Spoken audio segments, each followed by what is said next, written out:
Until Dawn Rush of Blood was, I'm going to be honest, the game that after I previewed the PSVR a couple of days or weeks before the headset came out, was the one game I really wanted to get my hands on and actually play fully.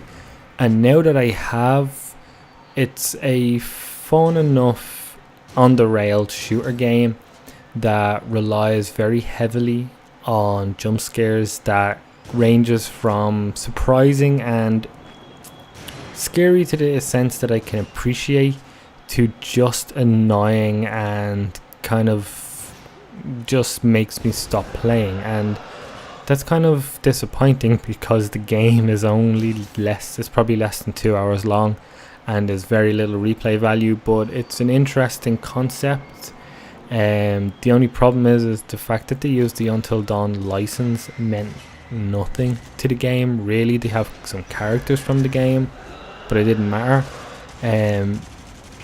But at the same time, the levels themselves, they do get mixed up as you go along. There's a theme to every single one that you do, and that's fair enough. The actual aesthetic to the levels never really got tiresome. It was just some jump scares got frustrating, but at the same time, I'm not a fan of jump scares, and I think this game relies too heavily on the jump scares to scare you rather than creating any real tension or well designed levels or mechanics. And that's probably why I really got frustrated with it by the end, was that the only horror aspect were jump scares, and to me jump scares are cheap at the best of times in movies or anything else, but when it's in a game it's more aggravating to me. And then when it's a game in VR where you can't look away and it's 3D and all, it just kind of pissed me off, to be honest. But besides that, the shooting mechanics are fine. They feel precise. They feel the way they should be. You only have a handful of weapons. You have two hands, so you have two weapons. I use the move controllers. You can also use the DualShock 4 controller. I did not use this for review, but they work well, and that's sort of the main thing. It's just there's not a lot to the game. You shoot the same kind of types of enemies. There's a few variations the further you go on through the game, but they don't really mix things up much. They kind of pop out, they walk or run at you, and that's about it. There's bits mixed up, like there's some things other than human like enemies that you might have seen, and that's fine. That actually was one of the levels I enjoyed most, simply because it was more creepy, I guess, in a weird way, or a literal way really, but it didn't really do jump scares, and it just sort of played on what might be some people's fears, but it wasn't mine. So I just enjoyed literally the roller coaster ride that the level was, and that's what the levels all feel like. They feel like roller coaster rides with interactive elements, and that's fine. But ultimately, when I was finished, I was a little disappointed in the game itself.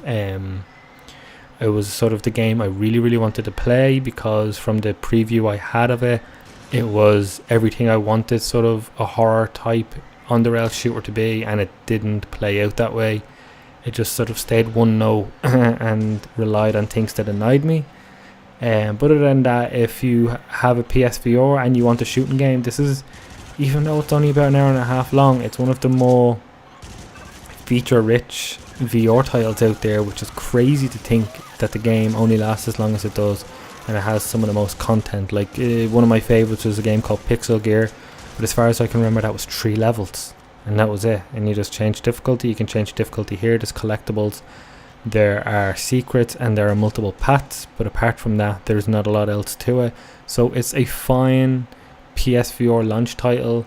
I just wish it did more. First off, thanks for getting to the end of the video, but second, I want to be honest, I hate these outro things. They're annoying, where people plead to watch a video or like or subscribe, but actually if you do subscribe it does really help, and it's nice to have an outro video where it's a little bit different than just having it go blank. So yeah, maybe, I don't know, no, yeah, don't worry about it.